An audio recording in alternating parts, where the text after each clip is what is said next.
नमस्कार, मैं प्रिंस स्मिता और आप देख रहे हैं एबी न्यूज। अब बढ़ते हैं खबरों की ओर।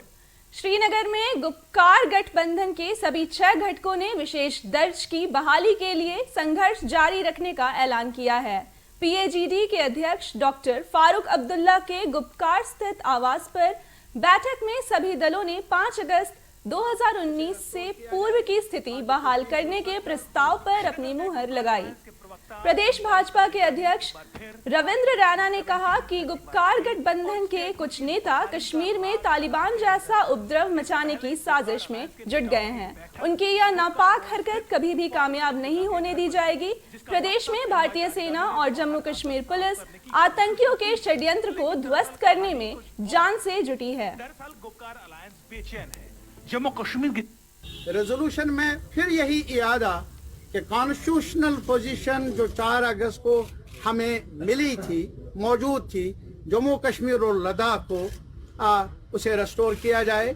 आर्टिकल 370 श्रीनगर में गुपकार अलायंस के प्रवक्ता MY तारिगामी एक बार फिर आर्टिकल 370, 35A और स्टेटहुड की बहाली का राग आलापते नजर आए। इससे पहले गुपकार अलायंस के नेताओं की बैठक गुपकार रोड स्थित फारूक अब्दुल्ला के घर पर हुई, जिसका मकसद MY तारिगामी ने बाहर आकर साफ करने की कोशिश तो की, लेकिन दरअसल कहानी कुछ और है। दरअसल गुपकार अलायंस बेचैन है। जम्मू कश्मीर की जनता गुपकार अलायंस की राजनीति को ऐसा इग्नोर मार रही है कि तमाम हथकंडे अपनाने के बावजूद भी गुपकार के नेता और उनकी राजनीति खबरों से गायब है। लिहाजा एक टाइम गैप के बाद आर्टिकल 370 की वापसी का टेप रिकॉर्डर बजा दिया जाता है और इस बार भी वही हुआ। आपकी वसातत से हम पूरे मुल्क के आवाम से, सिविल सोसाइटी से, मीडिया से, पॉलिटिकल पार्टी से, हर सब के लोगों से यह अपील करना चाहते हैं, हम हक मांगते हैं, हम जीना चाहते हैं बाकी लोगों की तरह सर उठाकर। हम बेइज्जती की जिंदगी नहीं चाहते और मौजूदा सरकार ने यह तहिया किया है कि हमें बेइज्जत किया जाए। हमारी बेइज्जती को वो अपनी शान समझते हैं, जो हमें मंजूर नहीं। आज इसी वजह से हम जमा हुए, ये पैगाम देने के लिए अपने वतन को, अपने वतन के अवाम को। खबरों में बने रहने की एक ऐसी ही कोशिश हाल ही में महबूबा मुफ्ती ने भी की थी, जब 21 अगस्त को महबूबा मुफ्ती ने कुलगाम में अपने कार्यकर्ताओं को संबोधित करते हुए एक भड़काऊ बयान दिया, जिसमें उन्होंने तालिबान की जीत से उत्साहित जम्मू कश्मीर में भी वही कर दिखाने की धमकी दी।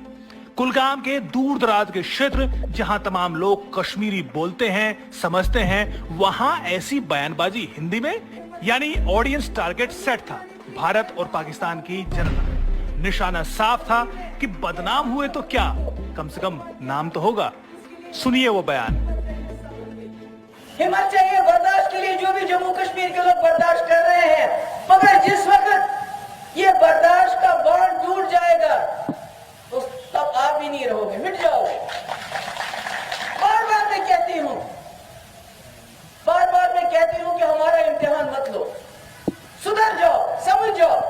पड़ोस में देखो क्या हो रहा है, पड़ोस में देखो क्या हो रहा है। इतनी बड़ी ताकत अमेरिका, उनको भी वहां से बोरिया बस्तर लेके वापस जाना पड़ा।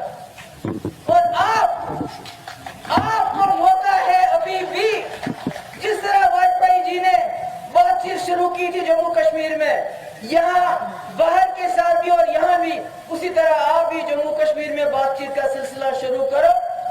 और जो आपने लूटा है गैर कानूनी तरीके से, गैर आईनी तरीके से, जो जम्मू कश्मीर का तशब्बुस आपने खराब कर दिया, जो जम्मू कश्मीर के टुकड़े टुकड़े कर दिए, इस गलती को सुधारो, नहीं तो बहुत देर हो जाएगी, बहुत देर हो जाएगी। जाहिर है महबूबा के इस बयान के बाद मीडिया में अच्छी खासी चर्चा हुई, लेकिन कश्मीर की अन्य स्थानीय पार्टियों का महबूबा के इस बयान के बाद रिएक्शन भी सुनने लायक है, जिसमें कश्मीर घाटी में बदलते हालात को समझने में आपको भी आसानी होगी। सुनिए जम्मू कश्मीर वर्कर्स पार्टी के प्रेसिडेंट मीर जुनैद के इस बयान को। पहले मुझे लगता है कि यहाँ के नौजवानों को खुशी मनानी चाहिए, पूरे JNK के नौजवानों को, क्योंकि इससे पहले जब यहाँ पे हमारी पुरानी सियासी जमातें होती थी, यही नौजवान खून में लथपथ उधर सड़कों पे होता था। और कौन मरवाता था? ये पॉलिटिकल इंटरेस्ट हमारी सियासी जमातों का उनको उधर सड़कों पे मरवाता था और ब्लेम हमारे सिक्योरिटी फोर्सेस के ऊपर लग जाती थी। 370-35 के बाद वही नौजवान, वही जवान उधर सड़क पे ड्यूटी दे रहा है, वही आर्मी का जवान सड़क पे है, सीआरपीएफ का है, बीएसएफ का है, पुलिस का है। तो किलिंग्स 370 इन 2 सालों में ह्यूमन किलिंग्स में, सिविलियन किलिंग्स में कमी कैसे आ गई? वो बंदूक तो उनसे किसी ने छीना नहीं, बंदूक अभी भी उनके हाथ में। तो मुझे लगता है कि फिलहाल जब एक जुल्म इन नौजवानों के सिर से खत्म हो गया तो नौजवानों को पहले काम करना चाहिए कि उनकी इस चीज की खुशी मनानी चाहिए और नौजवानों को सामने आके एक सियासी लड़ाई लड़ने के लिए तैयार होना चाहिए और एक जुट होके बट जट के हिस्सा लेना चाहिए। महबूबा और गुपकार अलायंस की बयानबाजी पर बीजेपी ने भी सख्त रुख अपनाते हुए करारा जवाब दिया है। सुनिए। कश्मीरी सच्चे हिंदुस्तानी हैं, वतन परस्त हैं।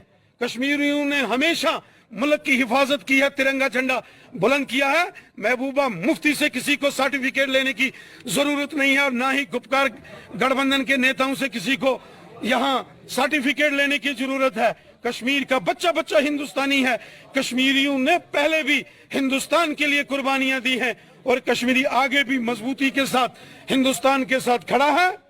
ये आतंकवाद, अलगाववाद की राजनीति नहीं चलेगी, लाशों पर राजनीति नहीं चलेगी।